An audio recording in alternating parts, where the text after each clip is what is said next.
하나님께서 오늘 저에게 주신 말씀 디모데후서 2장 말씀인데요. 찾아서 한번 읽어보겠습니다.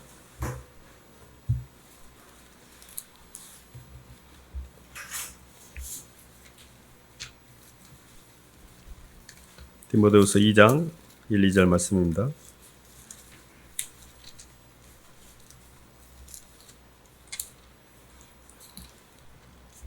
내 아들아, 찾으셨으면 한 목소리 읽어보겠습니다. 시작. 내 아들아, 그러므로 너는 그리스도 예수 안에 있는 은혜 가운데서 강하고 또 내가 많은 증인 앞에서 내게 들은 바를 충성된 사람들에게 부탁하라. 그들이 또 다른 사람들을 가르칠 수 있으리라. 아멘. 박수로 하나님께 영광 돌리겠습니다. 은혜 안에 거하는 비결이라는 말씀 제목인데요. 영적인 세계에서 굉장히 중요한 한 가지 개념이 있는데 그건 뭔고 하니 사람은 영을 담는 그릇이라는 개념입니다. 이 지점을 정확하게 이해해야 우리의 모든 인생의 영적인 문제를 풀 수가 있거든요. 그리고 영을 담는 그릇이면 이 그릇 안에 담길 수 있는 영은 크게 나누면 하나님의 영하고 세상의 영, 이게 두 가지로 나눌 수가 있습니다. 사실 우리가 이렇게 살아가면서 우리는 우리 자신이라고 인지하는 나라는 이 자아는 이미 하나님의 영, 그러니까 하나님의 영이 우리 속에 전달되지 않는 상태에서 오는 개념이거든요. 무슨 이야기냐면 하나님은 원래 인간을 창조할 때 흙에다가 생기를 집어넣어 생명, 몸뚱이, 이 하디오라는 몸을 만들고요. 그 속에 하나님의 사랑, 성령을 집어넣어서 우리를 창조를 완성하려고 하셨습니다. 근데 첫사람 아담이 선악과를 따먹음으로 겉사람의 겉생명은 우리가 완성이 됐지만 속생명은 채우는 데 실패합니다. 이 속생명이 없는 상태에서 살아가고 있는 모든 이 겉생명으로만 사는 게 우리 인생의 문제라고 보시면 됩니다. 그래서 세상의 영이 우리보다 먼저 들어와서 내 기본 디폴트 값은 세상의 영이라는 걸 인지하는 게 영적인 영성을 갖는 가장 기본입니다. 인본주의자들이나 예수님을 정확하게 믿지 않는 사람들은 나는 난데 뭐 어쩌라고 하고 기본 세팅값인 나에 대해서 어떤 문제의식을 제기하지 않습니다. 그리고 나라는 이 자아가 중심이 되어져서 모든 일상을 사는 거거든요. 근데 그걸 조금 예수님을 믿는 사람들은 차이를 느낍니다. 예를 들어본다면 이런 건데요. 우리가 이렇게 먼저 내 안에 세상형이 들어와 있잖아요. 근데 예수님의 영이 내 안에 이렇게 들어오기 시작하면 예수님의 영은 시간과 공간을 초월하는 영입니다. 그러니까 예수님의 영이 점점 내 안에 들어오면 성령의 감화를 통해서 사람이 점점 자기 자신이 자기 자아에 대한 인식이 굉장히 희미해져요. 그러니까 무슨 이야기냐면 사람이 살아가면서 힘든 이유는 내가 너무 또렷해지기 때문에 그래요. 나라는 자아가 중화되지 않고 너무 또렷하기 때문에 저녁에도 잠을 못 자는 것이고 그게 너무 신경이 곤두서서 신경질적인 그런 병도 생기는 거고 모든 게 나라는 이 겉사람이 중화되지 않는 데서 모든 고통이 시작이 되거든요. 근데 하나님의 영이 우리 속에 들어오잖아요. 그러면 성령이 내게 들어오기 시작하면 이 성령이 들어와서 내 마음에 아는 세계가 열리는 것을 우리가 은혜 받았다 그래요. 은혜라는 거는 하나님의 사랑이 예수님을 통하여 성령으로 내게 전달돼서 느껴지는 거예요. 이게 이제 하나님 우리를 구원하신 방법이었거든요. 근데 이게 성령의 은혜를 통해서 내 안에 하나님 은혜가 들어오잖아요. 그러면 내가 저절로 없어져요. 희한하죠? 나라는 자아가 막 또렷해지지가 않아. 옛날에는 누가 조금만 이렇게 지나가면서 내 이야기하면 막 불끈 올라오고 화가 나고 조그마한 자극에도 신경질적이었는데 그러지 않게 됩니다. 한 말씀 찾아볼까요? 마태복음 12장 한번 봐보겠습니다.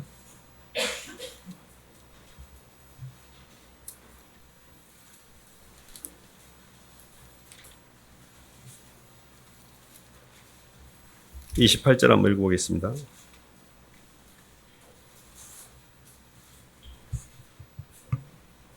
그러나 내가 하나님의 성령을 시작.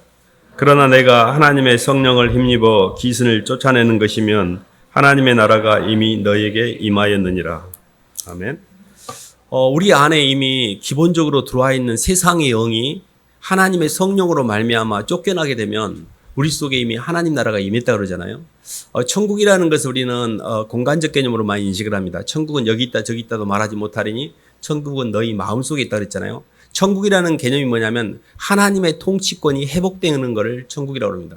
내 마음속의 안주인이 세상형 마귀가 아니고 하나님의 성령이 나를 통치하게 되면 이미 천국에 온 거예요. 그래서 예수님의 영을 받아들인 사람들은 예수님의 영이 이미 내게 들어왔습니다. 근데 이 예수님의 영이 내 속에서 소위 말한 방금 말씀처럼 귀신을 쫓아낸다는 게 세상의 영, 그리고 사람의 영을 성령으로 말미암아 밀어내게 돼 있어요. 그래서 안을 정리하는 믿음이라고 그래서 내 안의 세계가 정리되는 과정에서 내 안의 세계가 통일이 됩니다. 이거를 성령 충만이라고 그래요. 그러니까 예수를 진짜로 예수님을 영접한 사람들에게는 필연적으로 내 안에 세상의 영과 하나님의 영이 충돌하게 돼 있어요. 그래서 오라 공고한 자라 내가 마음으로는 하나님의 법을 육신으로는 죄의 법을 섬기노라. 이 사망의 법에서 누가 나를 건져내라. 이거를 확연하게 느껴요.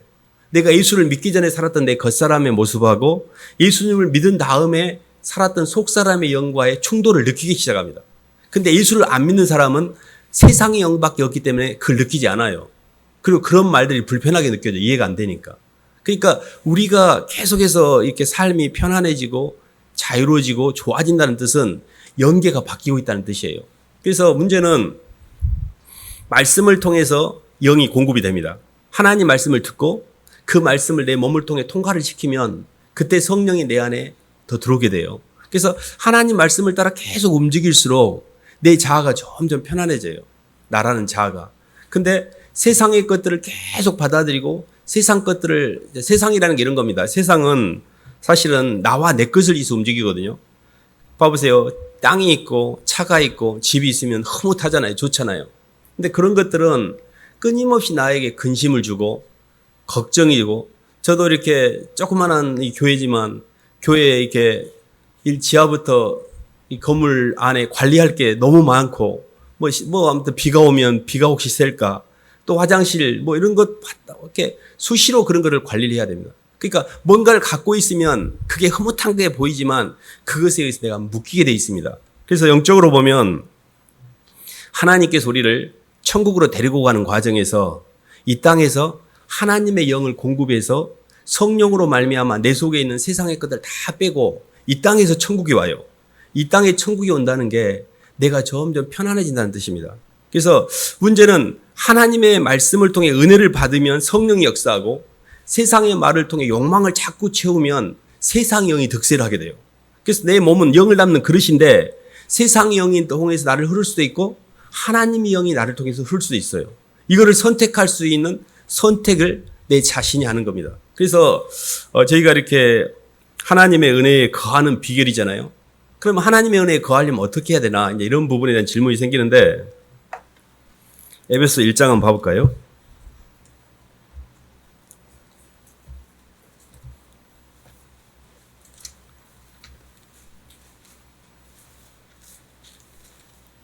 (3절로) (6절) 한번 읽어보겠습니다.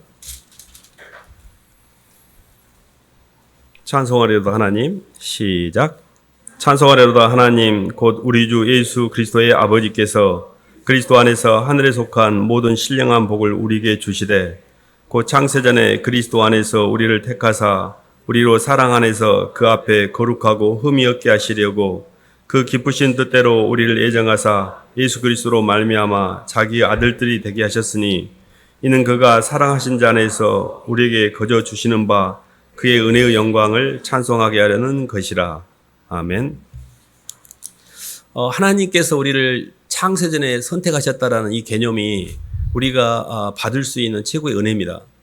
사람은 대부분 시간 속의 존재거든요. 사람이 짐승과 구별되는 점은 짐승은 시간을 의식하지 못하기 때문에 차원이 3차원에 묶여 있잖아요. 근데 인간은 시간이라는 게 4차원인데 4차원이라는 게 생각의 흐름입니다. 생각을 할 수 있기 때문에 우리가 과거의 거를 고쳐가지고 현재를 더 낫게 바꿀 수가 있는 거거든요. 근데 문제는 짐승보다는 시간을 의식한다는 게 우리에게 장점이긴 하지만 시간을 초월하지는 못해요. 시간에 묶여있는 걸 우리가 인과율이 저주라고 그래요. 과거에 어떤 내가 했던 행위가 끊임없이 살아가면서 나를 괴롭힙니다. 나를 자책하게 되고 내가 왜 그렇게 했을까? 자기 연민에 빠지게 되고 과거의 어떤 것들은 이미 행해져 본 게 때문에 이미 엎질러진 물이니까 담을 수가 없잖아요. 근데 그 과거에 행해졌던 그 행위 자체가 현재의 나에게 고통을 주고 있는 상태. 이게 시간 속에서 우리가 고통을 받고 있는 겁니다. 그걸 우리가 상한 감정이라고 그래요. 상한 감정이 치유가 되고 내가 과거에서부터 벗어나려면 이 과거가 하나님의 은혜 가운데 중화가 돼야 되는데 뭔가 이렇게 과거에 이렇게 힘들었던 만큼 누군가가 내게 사랑을 줘야 되는데 사람은요 사랑을 받을 때만이 치유가 돼요. 오늘 우리 찬양에도 우리가 스바냐 3장 한번 찾아볼까요? 스바냐 3장 17절 구약입니다.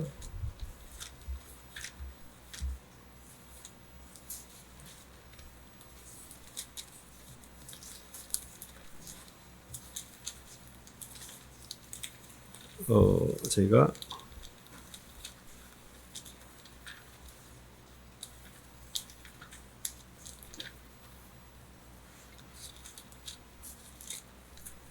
(3장) 17절 말씀. 이거 스가랴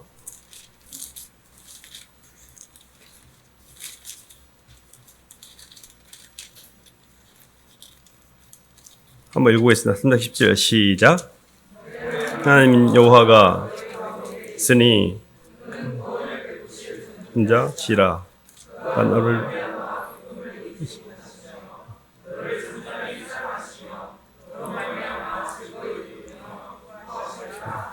네. 스바냐가 좀 잘 안 찾으셔가지고 스바냐 이 3장 17절의 말씀 보면 하나님이 우리를 굉장히 기뻐하셨다라고 표현하고 있잖아요.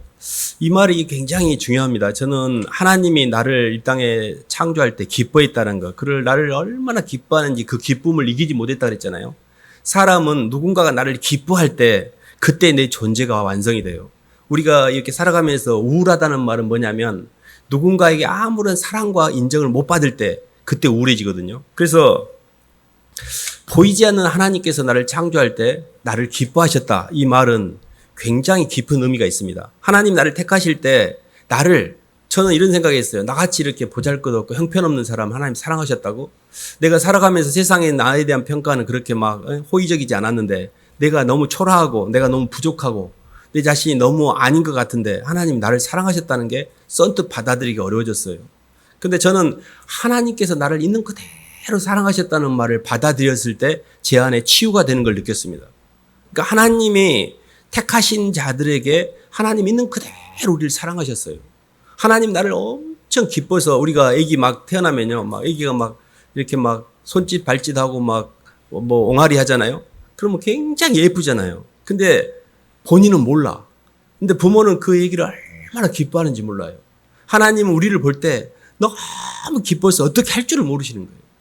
주님이 나를 있는 그대로 사랑하신다는 걸 받아들이셔야 돼요. 근데 내 겉사람 자아는 내게 있어서 사람들은 다 냉소를 했고 미워했고 판단을 했고 정죄를 했고 비교를 했고 어디에도 사랑은 없어. 뭔 그런 소리 하지 마. 그런 달달한 소리 하지 마. 내게 인생에서 인생은 고통이었고 내게 있어 인생은 모든 게 힘듦이야. 이렇게 자아가 살아오면서 겉사람으로서 살았던 내 인생의 겉사람의 행적을 통해서 나를 싫어해요. 대부분 영이 열리지 않고 은혜가 없는 사람들의 특징이 나를 싫어해요. 굉장히 싫어해요. 그것도. 자기 자신을 용납을 안 해. 이게 굉장히 큰 교만입니다. 하나님이 나를 사랑했는데 내가 나를 사랑하지 않는 거예요. 하나님 나를 기뻐하시는데 나는 나를 기뻐하지 않아요. 그래서 하나님이 정말 나를 이렇게 죄악 덩어리밖에 안 된 나를 있는 그대로 기뻐하셨다는 걸 받아들이는 것이 그게 하나님의 창세전에 우리에게 주신 은혜예요. 이 은혜가 있어야 우리가 시간을 이길 수가 있습니다.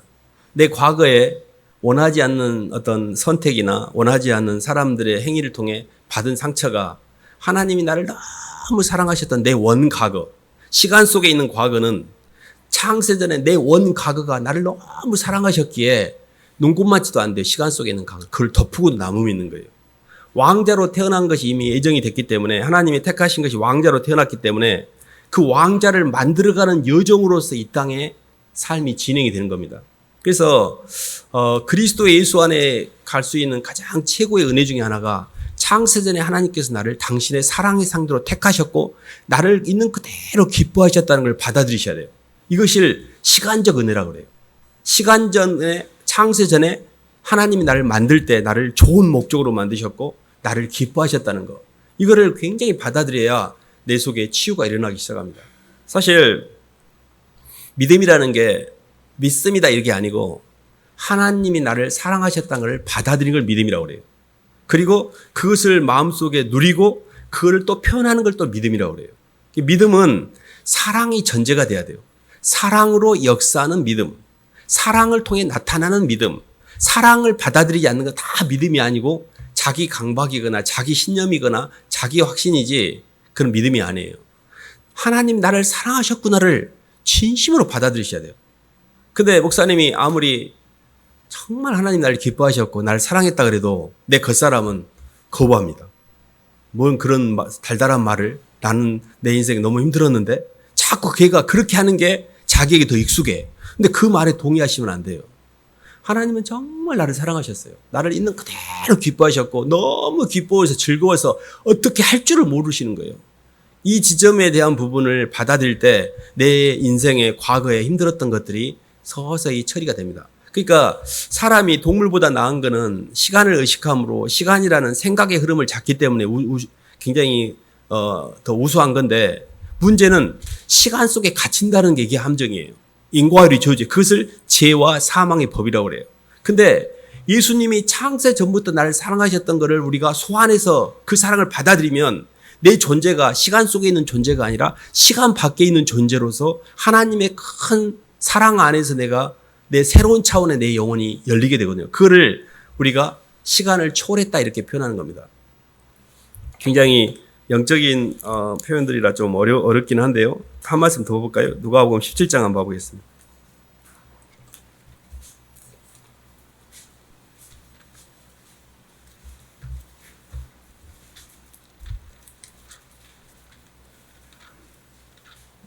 (10절) 21절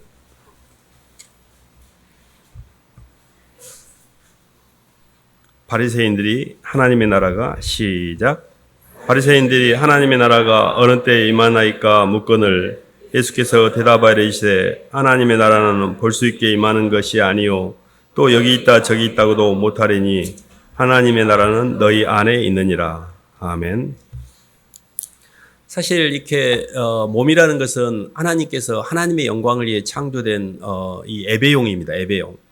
사람을 하나님이 창조하신 목적이, 하나님은 아들의 영광을 위해 우리를 창조한 거거든요. 우리의 궁극적인 창조 목적은 우리의 영광이 아니고 아들께 영광을 돌릴 수 있는, 하나님의 사랑은요 주는 기쁨, 그리고 그 주는 기쁨을 통해서 받는 자가 돌려받는 기쁨을 아들에게 주시고자 했어요. 그래서 성부 하나님이 아들을 통해서 돌려받는 기쁨과 아들에게 줬던 그 기쁨을 아들도 동일하게 누릴 수 있도록 아들에게 영광을 주고 싶었어요. 그 아들이 줄 수 있는 기쁨을 통해서 주는 기쁨을 주기 위해서 그리스도 예수 안에서 성도를 창조하신 겁니다. 그래서 예수님은 우리에게 당신의 모든 걸 다 줄 수 있는 기쁨을 받았고 또 그 성도를 통해 돌려받는 기쁨, 그 모든 무릎이 예수님 이름 앞에 무릎을 꿇고 하나님께 영광을 돌리잖아요. 주님, 저 같은 게 무엇인데 저를 위해서 그렇게까지 하셨어라고 내가 주님 앞에 굴복이 되면서 하나님께 영광을 돌리는, 그래서 예수님의 영광을 위해 창조된 피조물, 우리 존재의 이유입니다. 그래서 이걸 아는 게 왜 굉장히 중요하냐면요, 하나님께서 우리를 창세전에 왜 택하셨고 어떤 목적을 향해서 우리를 만들었는지를 정확하게 알아야 이 땅을 살아가면서 우리 인생이 헷갈리지 않습니다. 근데요, 겉사람은 끊임없이 보이는 것에 집중해요. 끊임없이 보이는 것에 집중하고 끊임없이 내가 중심이 되게 돼 있어요. 그래서 제가 이렇게 천국은 여기 있다 저기 있다도 말하지 못하니 천국은 너희 마음속에 있다는 이유가 뭐냐면, 하나님의 나라가 내 마음속에 임하면 천국이라고 했잖아요. 그러면 이게 어떻게 천국이 되냐면, 하나님의 성령이 내 안에 들어와서 성령과 세상형이 충돌했을 때 성령이 세상형을 밀어내면 천국이 와 있는 거예요. 그 증상이 뭐냐면, 수고하고 무거운 짐지자들아 다 내게로 오라. 내가 너희를 편히 쉬게 하리라. 아무 근심 걱정이 없어요. 아무 염려가 없어. 내가 없고 내 것이 없기 때문에. 나는 시간이요, 내 것은 공간이거든요. 근데 성령이 내게 들어오면 나라는 자아가 중화되게 되므로 시간이 없어져요. 그리고 주님의 말씀을 따라 순종을 하고 주님을 향해 움직이게 되면 내 것으로부터 해방이 돼요. 그래서 나와 내 것을 없애는 게 목적인데, 마귀는 예수를 빙자해서 나와 내 것을 채우려고 해요. 이거를 종교라 그래요. 교회를 다니는데 대부분 종교적으로 다녀요. 그냥 하나님께 나를 위해서 기도하고 내 것을 채워달라고 기도하고 그렇게 해서 복 받았다고 기도하고 그것이 신앙이라고 착각을 하고 다니는 사람이 많습니다. 근데 예수님이 진짜 내 마음속에 들어오면 이 자아가 중화가 됩니다. 굴복이 돼요. 이 지점으로 가는 건 굉장히 어려워요. 이거냐면 진짜만 가니까. 그래서 이거를 좁은 문이라고 그래요. 만약에 다 그냥 예수 믿고 구원받을 거 그냥 교리적인 이해를 하고 예수님만 영접하여 하늘나라 갈 것 같으면 왜 그게 좁은 문입니까? 근데 진짜로 그 길을 가려고 하면 내 아는 세계가 정리가 돼야 됩니다. 그래서 저희가 이렇게 천국에 대해서 이렇게 말씀을 드린 첫 번째는 시간을 초월하는 것이 천국 문을 단추를 연 거예요. 그 시간을 초월하는 것은 예수님의 창세전에 그리스도에서 하나님 나를 택하신 것, 첫 번째 이걸 받아들이는 거고요. 두 번째가 예수 그리스도의 십자가상에서 나를 향한 대속의 은혜를 받아들이는 거예요. 이 땅에서 나를 향해 가장 많이 움직이신 분이 주님이십니다. 항상 말씀드리지만. 그리고 가장 강도가 진하기가 가장 진하게 움직이신 분이 또한 예수님이셔요. 예수님은 나를 향해 당신의 모든 피를 쏟으셨잖아요. 그 누가 나한테 입 빨린 소리로 사랑한다라고 내가 너를 사랑한다고 아무리 이야기해도 나를 위해 목숨을 내놓은 사람은 없어요.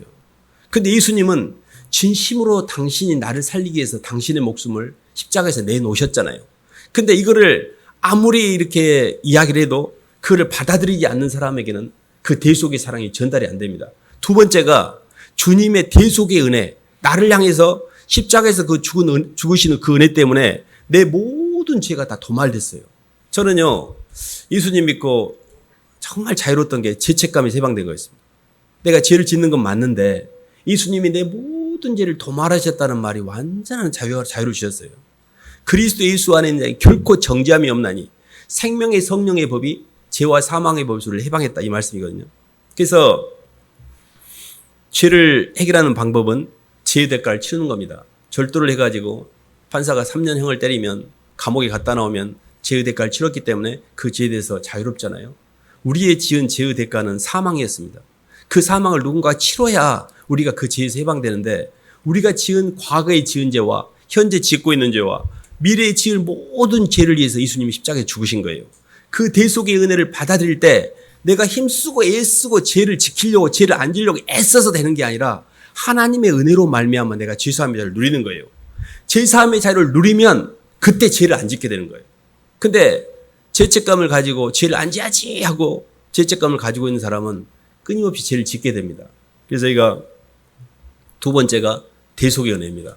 그래서 창세전에 하나님께서 나를 택하실 때 나를 사랑하셨다는 것, 그리고 나를 기뻐하셨다는 것, 그리고 내가 이 땅을 살아가는 동안에 내게 바깥으로부터 오는 환경에 대한 두려움이 내 영혼을 엄습할 때 내가 그걸 이기지 못할 줄 알고 너무 많은 사랑을 예비해 놓으셨어요. 그 사랑이 십자가상의 대속의 은혜예요.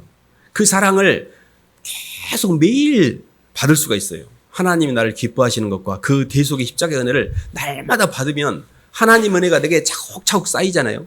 그러면 아는 세계가 점점 풍성해지고 충만해집니다. 그러면 내 속에 있는 세상의 영과 사람의 영을 다 밀어내요. 그때 내 영혼이 안이 정리가 되면 그때 천사가 그때 수종이 됩니다.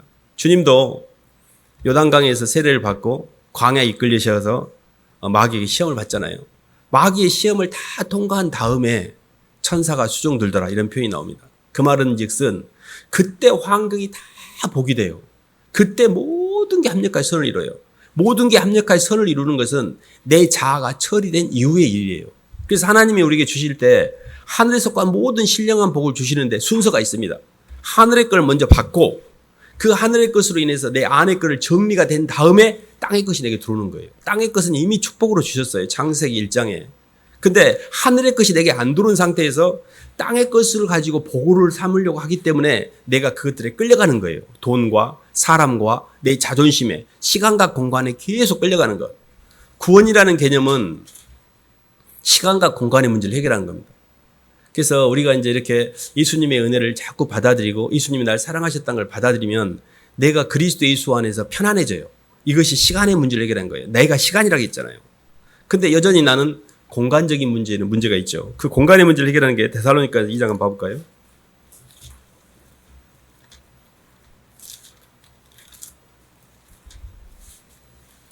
(2장 19, 20절) 한번 봐보겠습니다.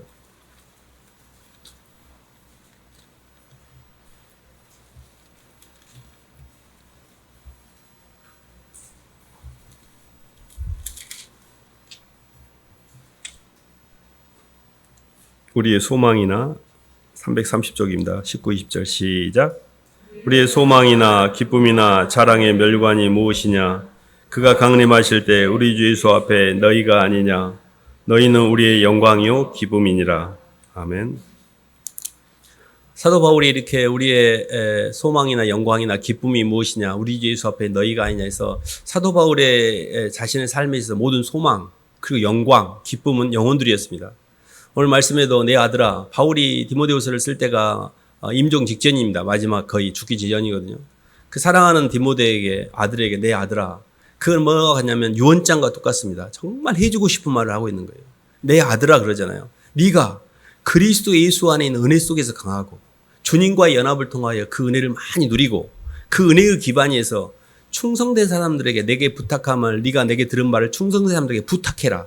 그들에게 복음을 전하라는 뜻입니다. 그들이 또한 다른 사람들을 가르칠 수 있으리라. 이게 우리 이 땅에 살아가는 가장 핵심적인 개념의 예수의 은혜 속에 강한 삶과 다른 충성된 자들에게 부탁하는 삶. 이 두 가지의 맥으로 볼 수 있어요.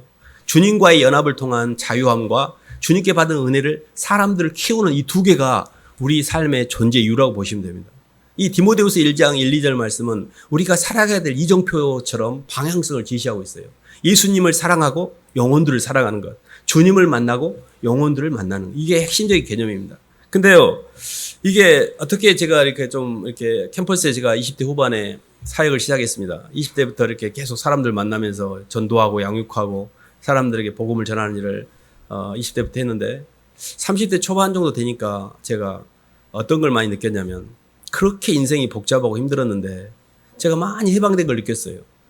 근데 환경은 그대로 똑같았습니다. 뭔가 특별히 좋아지거나 그러지 않았어요. 근데 왜 내가 이렇게 편안해졌지를 봤더니 제가 계속 남을 향해 움직임으로 내 자신으로부터 해방되고 있었어요.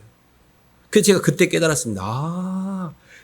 눈을 들어 밭을 보아서 하나님과 영혼들 향해 움직일 때 내 문제에서 저절로 해방이 되는구나. 근데 저는 20대 초반부터 제 일에 굉장히 몰두했어요. 제 자신을 그냥 하루도 이렇게 편할 날이 없어요. 밤낮으로 고민하고 염려하고 두려워하고 휘둘리고 끌리고 눌리고 걱정과 근심이 완전히 밤낮으로 제 먹을거리였습니다. 왜 이렇게 인생이 복잡했는가 보면 집중을 계속 저한테 하고 있는 거예요. 나한테 계속 집중하고 내 것에 계속 집중하고 나와 내 것에 계속 집중할수록 저는 지옥을 살았습니다. 살아서는 생지옥이요 주어서는 진짜 지옥이 됩니다. 이 땅에 살아가는 동안에 나와 내 것을 처리하는 게 구원이에요. 근데 마귀가 약간 핀트를 삐뚤어가지고 나와 내 것을 위해서 복받기 위해서 교회를 다닌 것으로 바꿔놨어요. 그래서 이 영적인 교만, 내가 뭐라도 한 것처럼 자꾸 나를 높이고 영적인 음란, 계속해서 사람들을 통해서 교회 안에서도 인정을 받으려고 영적인 탐욕, 주님께 기도해가지고 내가 복받고 환경이 좋아지고 막 자식이 잘 되고 이런 모든 게 다 문제거리라는 걸 알게 됐죠. 그러니까 핵심은 영의 세계를 정확하게 읽으셔야 됩니다. 정말 성령이 내게 역사해서 예수님의 영 때문에 아는 세계가 정리가 되고 내 몸이 이제 나를 향해 움직이시면 안 돼요. 모든 가치는 상대를 향해서 움직이셔야 됩니다. 우리 소망이나 기쁨이나 자랑이 무엇이냐 그랬잖아요. 이걸 의미라고 그래요. 남을 향해서 움직이는 의미라고 그래요. 나를 향해서 움직이는 걸 재미라고 그래요. 사람들 다 재미 보려고 움직여요. 다 몸뚱이로 재미를 보려고 움직여요. 그건 다 몸뚱이를 썩어 문드러지게 해요. 내가 잘 되고 내가 나를 높여서 교만해지고 내가 막 사람들한테 인정받으면서 막 좋아하고 내 것을 막 움켜쥐면서 막 좋아하고 흐뭇해하고 이게 굉장한 타락입니다. 그래서 주님은 우리에게 그렇게 가지 않도록 네 모든 시간과 물질과 에너지를 영혼들에게 쏟아부어라 이렇게 우리에게 소명을 주셨어요. 그래서 우리의 삶을 절대 나를 위해서 움직이시면 안 됩니다. 하나라도 내 주변에 있는 내 가족, 내 이웃, 내 직장에 있는 다른 사람을 기준 삼아 그 사람을 위해서 움직이셔야 돼요. 그래야 내가 없어져요. 이게 만고불변의 진리입니다. 그래서 우리가 우리 자신을 향해서 계속 움직이기 때문에 인생이 힘든 거예요. 그래서 남을 향해. 이게 가족에서 보면, 가정에서 구조로 보면 남편은 아내와 자녀를 위해서 움직여야 되잖아요. 끊임없이 남편은 아내와 자녀를 위해서 돌보고 그들을 챙기고 아내는 남편과 자녀를 위해서 또 움직이는 겁니다. 각각의 이치에서 교회 안에서도요. 성도가 목사님을 위해서 움직이고 목사님은 성도를 향해서 움직이고 서로가 서로를 향해서 움직이게 될 때는요. 그렇게 마음이 좋을 수가 없어요. 근데요. 알아요. 내 마음이. 내가 이렇게 아닌 걸 알아. 이기적이고 굉장히 자기 중심적이고 조금만한 자기에도 짜증을 내고 모든 게 힘들고 이게 뭐냐면 내 중심으로 움직이기 때문에요. 그래서 우리가 이렇게 주님이 우리에게 이렇게 열쇠를 주셨습니다. 키를. 그래서 우리의 소망이나 기쁨이나 자랑이 나중에 하늘나라 갈 때 내가 이렇게 껌 하나 더 주고 좋은 말이라도 하나 하고 예수님 믿으세요라고 말했던 그 사람들이 내게 영광이요 기쁨이 돼 있습니다. 그래서 하나님께서는 우리에게 세 가지를 이렇게 은혜를 주셨잖아요. 첫 번째 은혜. 창세전에 나를 당신의 사랑한 상대로 택하셨고 나를 굉장히 기뻐하셨다는 것. 그리고 이 땅에 살아가는 동안에 내가 힘들까봐 내가 너를 너무 사랑한다는 것을 예수님의 십자가의 대속을 통해서 충분히 많은 사랑을 내게 표현해 주셨다는 것. 그리고 이 땅에 살아가는 동안에 잠깐의 그 내 노력과 수고를 통해 사람들에게 내가 조금 뭐라도 하나 섬기고 뭐라도 하나 사주고 뭐라도 하나 하려고 하고 이런 어떤 것들을 다 하나님께서 나중에 하늘의 상급으로 우리에게 돌려주십니다. 그래서 시간과 공간을 초월하게 되면 편안해져요. 시간을 초월하는 것은 나로부터 자유로운 거고 공간을 초월한 건 내 것으로부터 해방이 되는 건데 내 것으로부터 해방이 되려면 영혼들을 위해 섬기셔야 돼요. 내 것은요, 내가 아무리 머릿속으로 내가 내 것을 버린다고 해도 되지 않아요. 대상이 있으셔야 돼요.